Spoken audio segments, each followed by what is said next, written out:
Hey, let's open our Bibles this morning to Ecclesiastes chapter 10.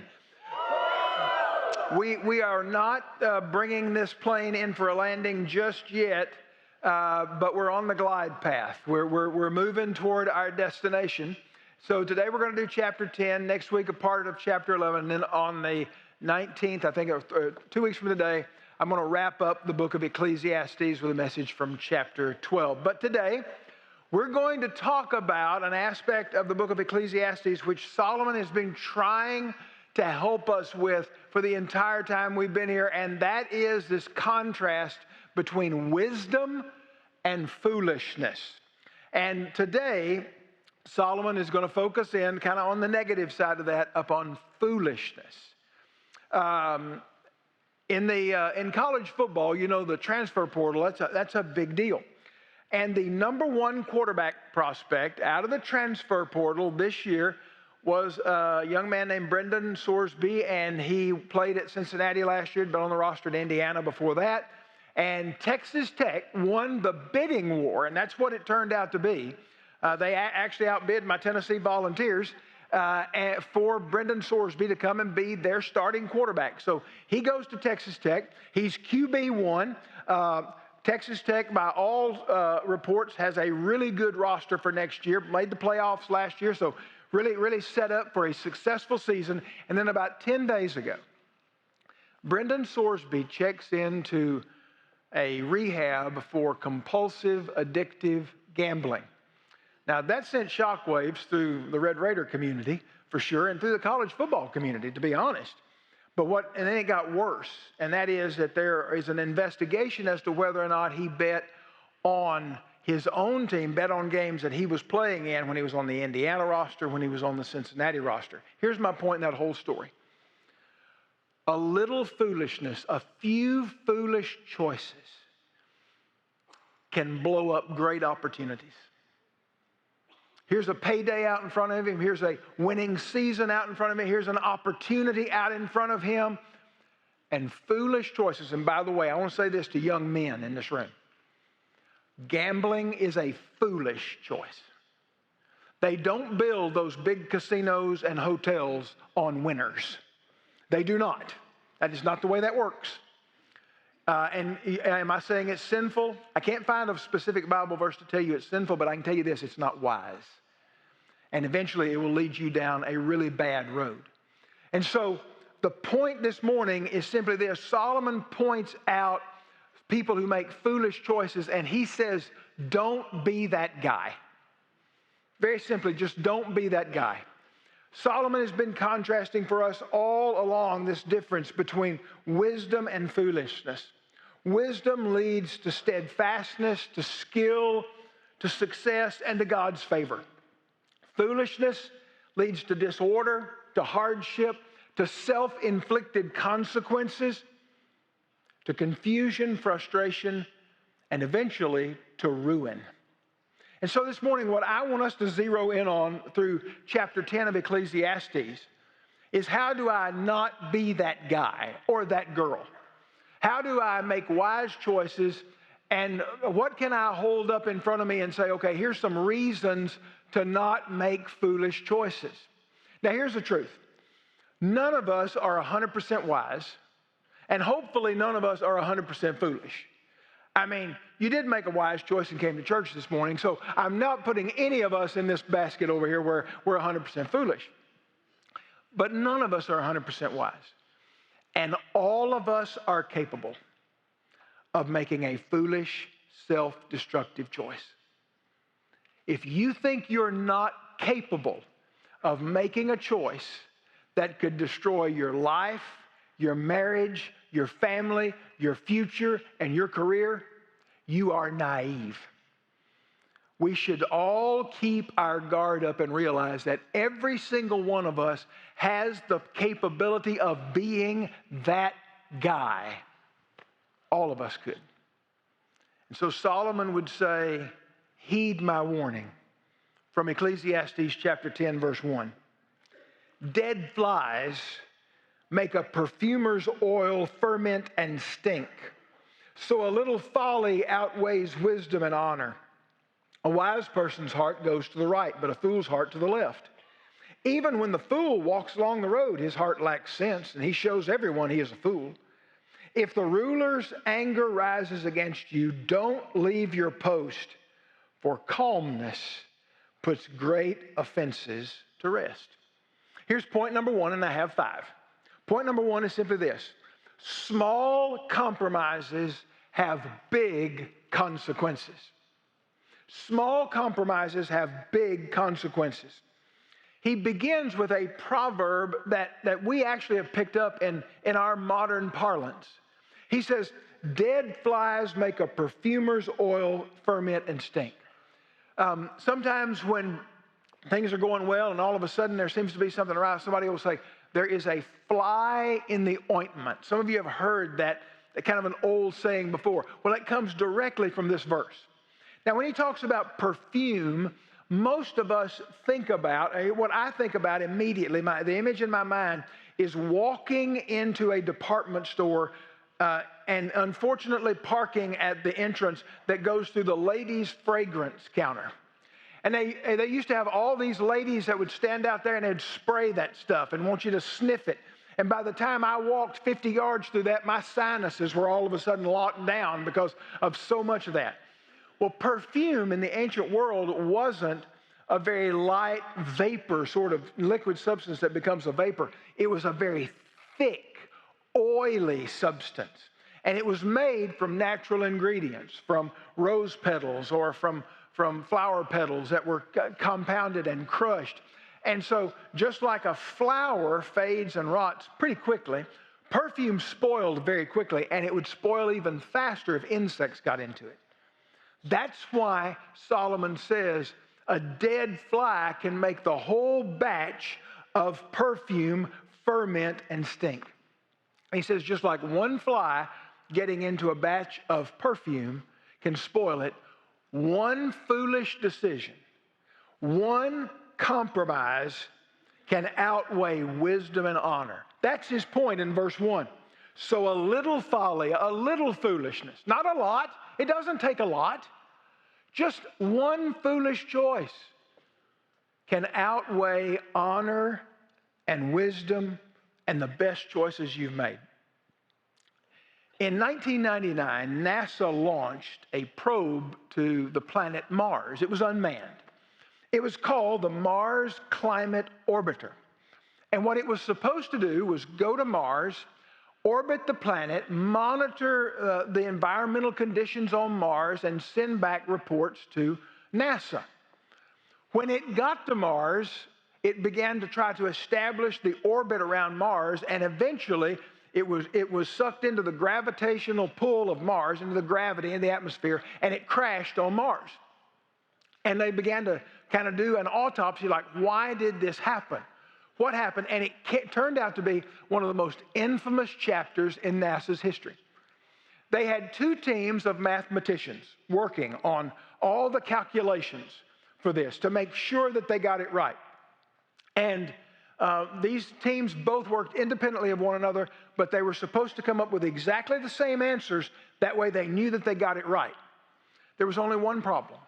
What they discovered was that one team was using the metric system, and the other team was using imperial measurements, yards, inches, feet. Those never match. Why this got into launch, people still don't know to this day. But that one mistake turned out to be catastrophic. It is possible to make a foolish mistake, and somehow by God's grace, it doesn't wreck your life. But it is also possible to make one mistake and train wreck your life.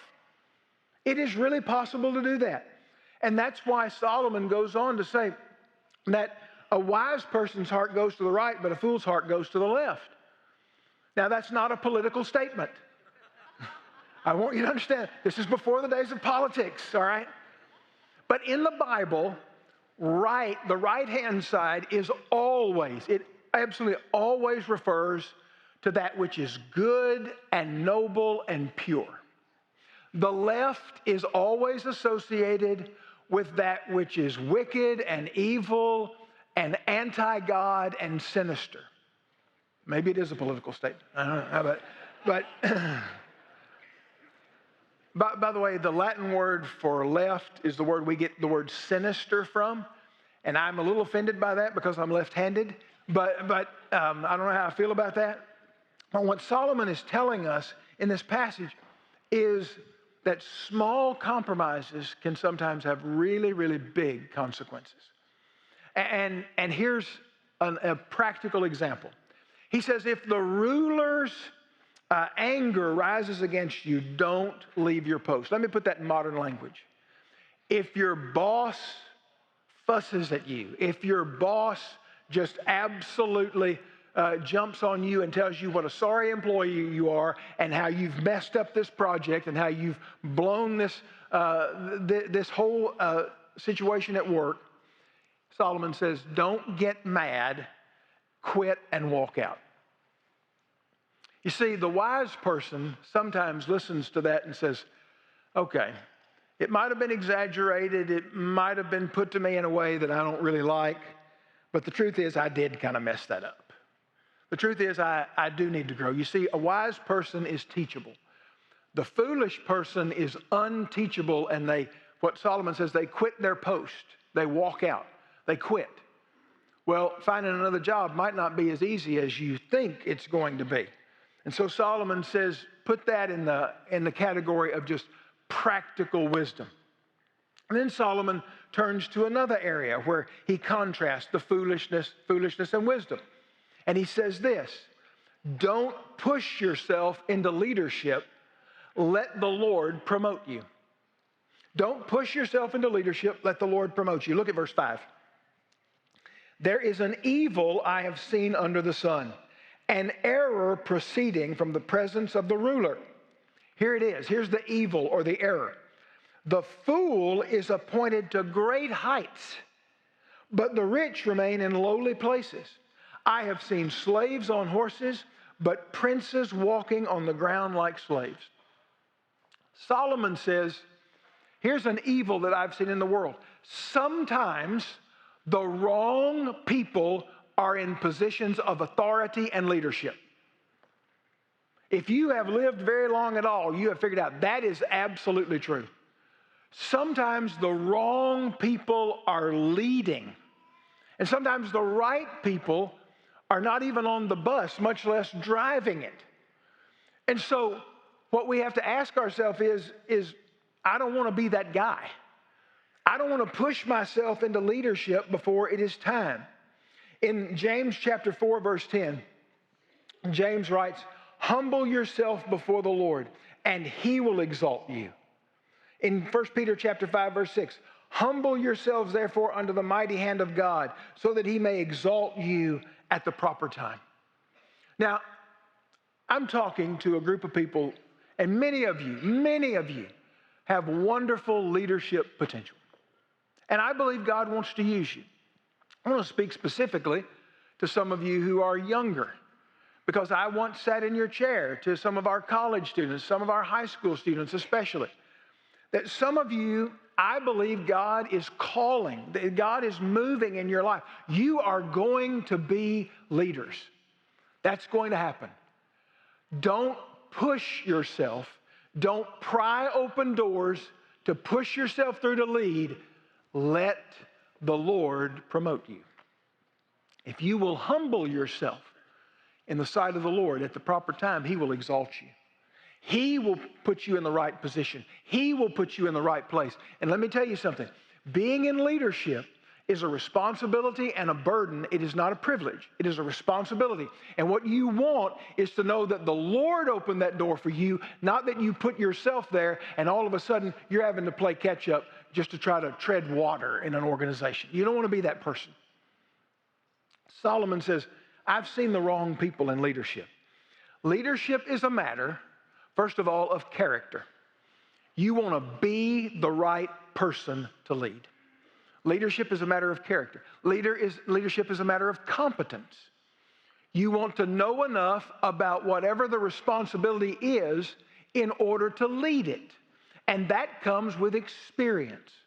Leadership is a matter of chemistry, of getting along with other people, of being able to motivate people and to move people and to hold people accountable sometimes. It's about chemistry and it's about culture. It's about leading in the right kind of organization that has the right values. That's what leadership is about. And what you don't want is to be that guy that Solomon talks about. As a matter of fact, he jumps back into that a little bit lower in the passage, later in the passage. At verse 16, he says, "Woe to you, land, when your king is a youth, and your princes feast in the morning. Blessed are you, land, when your king is a son of nobles, and your princes feast at the proper time for strength, and not for drunkenness." When he talks about feasting in the morning, there'll be a lot of wine flowing at a feast. Well, if you feast in the morning, you're not going to get anything done in the afternoon because you're going to be drunk. But he says, blessed are you when you feast at the proper time. When you feast for strength, to strengthen your body, not just to get drunk. Solomon is saying to us, there is a right time for you to rise in leadership. There is a right time. There's a right place. But don't push yourself. In those two verses I read to you from the New Testament, James and 1 Peter, they both begin with the same first word. Humble yourself before the Lord. Humble yourself under the mighty hand of God.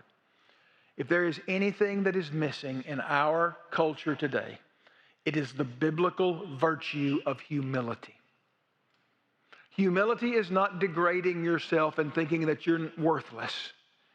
Humility is being teachable. Realizing that I don't know everything and I need to learn and I need to grow. So, don't push yourself into leadership. Let the Lord promote you.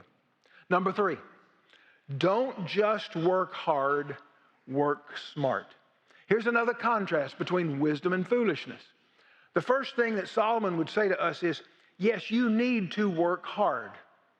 Hard work is a virtue, and Solomon was an advocate for hard work. In the book of Proverbs, Solomon said there are about a half a dozen times Solomon talked about working hard. In Proverbs chapter 12, verse 11, whoever works his land will have plenty of bread, but he who follows worthless pursuits lacks sense.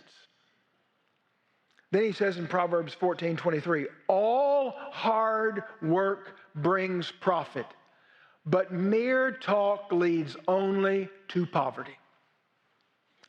My dad is 81 years old, and my dad was a Christian.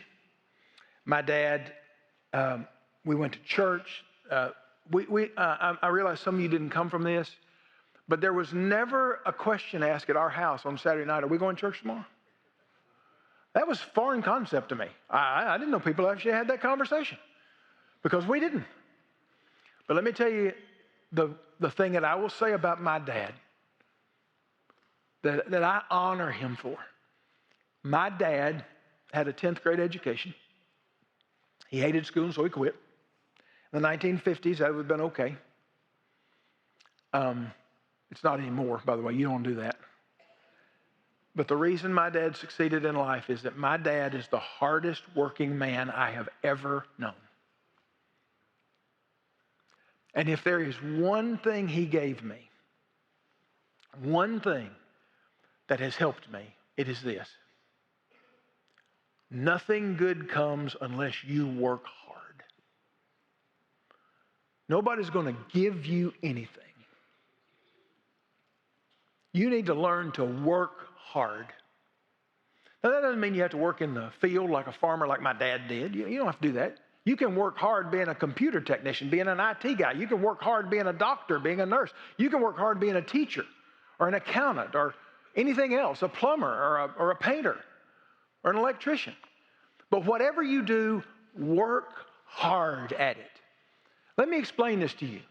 There is only one place in the world where success comes before work, and that's in the dictionary. That's it. Nowhere else in the world do you succeed before you go to work. And if I could help a generation or two younger than me with anything, it would be find an older mentor who will teach you how to work hard. Put down the game controller and go to work. It will do you good. But don't just work hard. Work smart. That's what he tells us in this passage. Listen to his words in verse 12. He says, verse 8, I skipped. The one who digs a pit may fall into it. The one who breaks through a wall may be bitten by a snake. The one who quarries stones may be hurt by them. The one who splits logs may be endangered by them. If the axe is dull and one does not sharpen its edge, then one must exert more strength. However, the advantage of wisdom is that it brings success. Here's what he's saying to us in that passage. Number one, he says, be attentive to your work. If you dig a pit, don't be negligent and fall into it. You might fall into a deep pit and not be able to get out. He says, if you're breaking through a wall, if you're making a new door, there might be a snake laid up in the masonry of that wall. Be attentive. Don't just go in and bulldoze through it. A few years ago, I had a wood pile in my backyard. And it had kind of gotten old, and the wood that was there was rotting. I hadn't used it all, and I got to get rid of this. And so I'm out there, and I think I had in like AirPod things, and I'm listening to something, and it's just manual labor, so I'm just picking it up, throwing these chunks, and I'm not even thinking. And I picked up a piece of wood, and there he was. There's a rattlesnake laid up in that wood pile. And I won the long jump that day. Backwards. I was just being so inattentive that I really could have gotten snake bit. If I picked that up the wrong way, I'd have been at the hospital. And so he says, be attentive, because if you're moving stones or you're splitting logs, you can be hurt. That's dangerous work. So be attentive to your work. But also be prepared for your work. He says, sharpen the saw. Wisdom sometimes shows up in slow preparation, not in dramatic effort. This is true for students. I've done it too. You delayed, you procrastinated, you didn't mean to, but you get to that night before the big test, and you stay up all night and you pull an all-nighter and you try to cram. And you can get a little short-term memory in that'll help you a little bit, but come on. You're not going to do as well as if through slow preparation, if week after week, if you'd have been studying that math, if you'd have been studying that calculus, if you'd have been doing all those formulas, you would have been so much better off. Sharpen the saw. Number 4, foolish words reveal the condition of our hearts.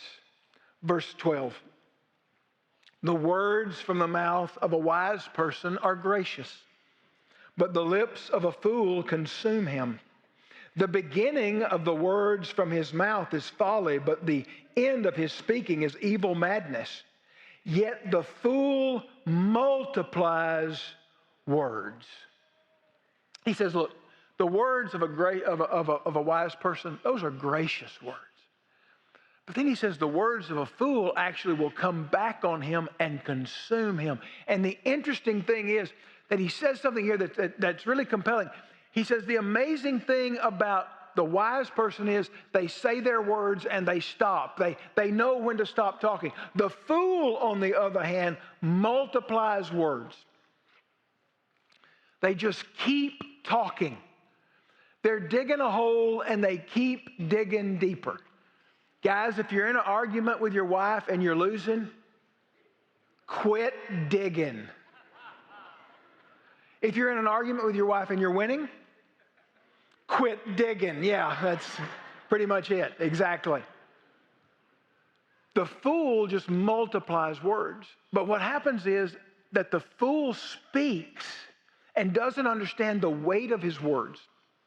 A few years ago, there was a businessman, it was a British businessman, and he owned a chain, a very large chain, a pretty big corporation, of jewelry stores. And they were kind of discount jewelry stores, kind of low-end jewelry, sold things pretty cheap. And they were scattered all over England, Scotland, Wales, and I think Ireland, there were some. And there's this huge chain. And someone asked him at a conference, how do you sell this jewelry so inexpensively? And his response was this. This is what he said, okay? Because it's total crap. That's what he said. That's an exact quote, by the way. I'm not making that up. I mean, that's what he said. The next day, the stock for his company tanked. They lost $500 million in value. $500 million.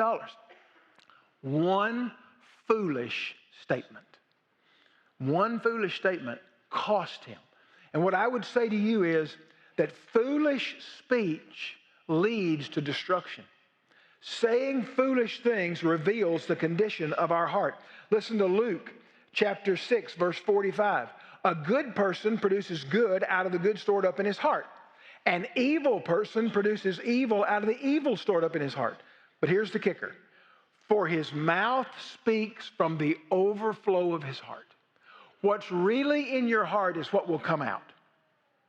What you really believe, what you really think, how you really feel, what you really value, eventually is going to spill over out of your mouth. The things that you say are what you really believe and what you really value.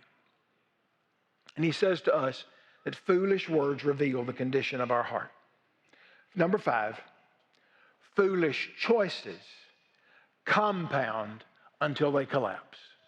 Now, I want you to hear me. We worked our way through this passage, but I'm going to tell you the truth, okay? The two main points of this passage are point number 1. Point number 1, I would just remind you that it's small compromises have big consequences, okay? That's point number 1. And point number 5. And point number 5 is this. Foolish choices compound until they collapse. Listen to verse 18.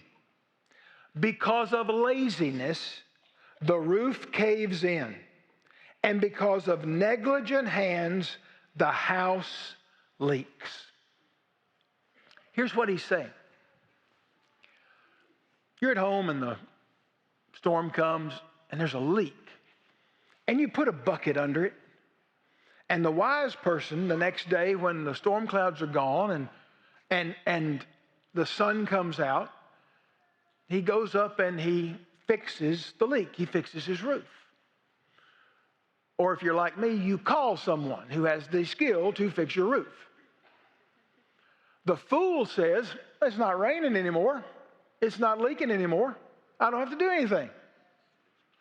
And so he neglects it.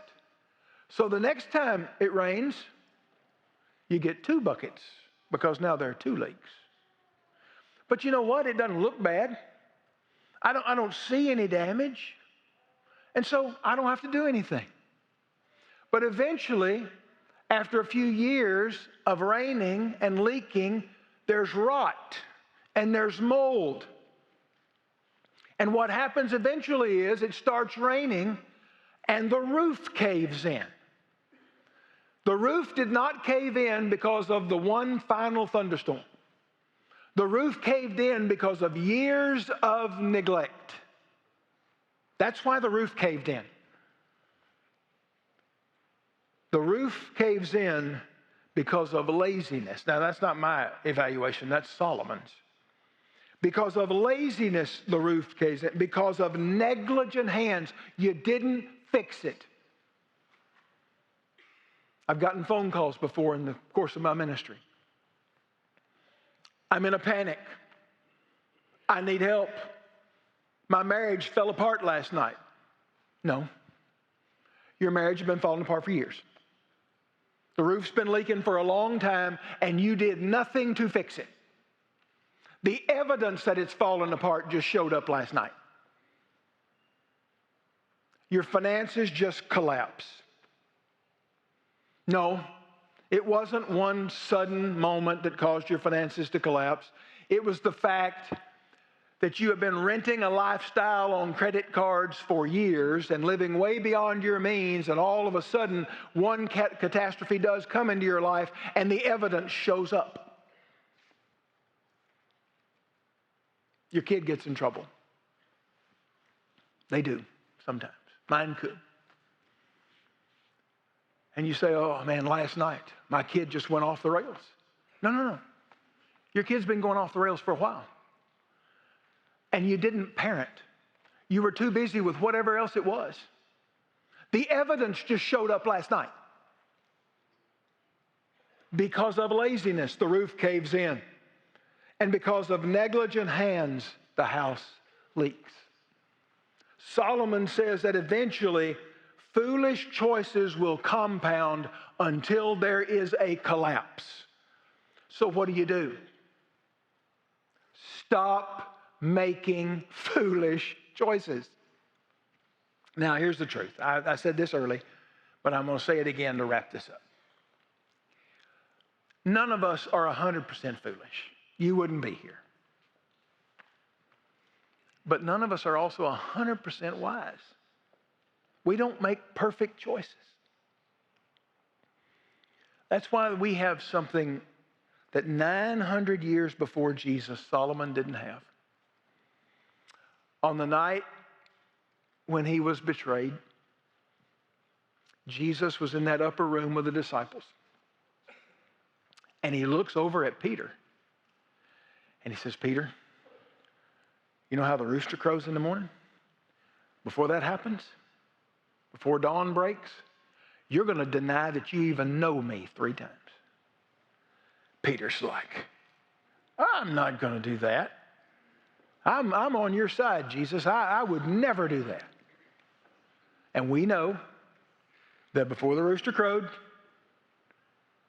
Peter denies Jesus 3 times. 3 times. But here's the beauty of that story. After the resurrection, Jesus goes to Peter and he says, Peter, do you love me? He says, I love you, Lord. Then feed my sheep. Peter, do you love me? Yes, Lord, I love you. The 3rd time he says, Peter, do you really love me? Do you agape me? Do you really love me? He says, you know I love you, Lord, but here's the beauty of that. For each denial, Jesus restored him over and over and over. That's the beauty of the gospel. That's the beauty of the redemptive power of Jesus. That no, we are not always wise. We make silly, sinful choices. But there is a God in heaven who loves you, who will forgive you, and who will redeem you. Let's pray together. Father, thank you for wisdom. And we do desire to walk in wisdom. We desire to live in a life under your favor. But we all confess that we have sinned and we have made foolish choices. And so we thank you for the grace of forgiveness. I pray today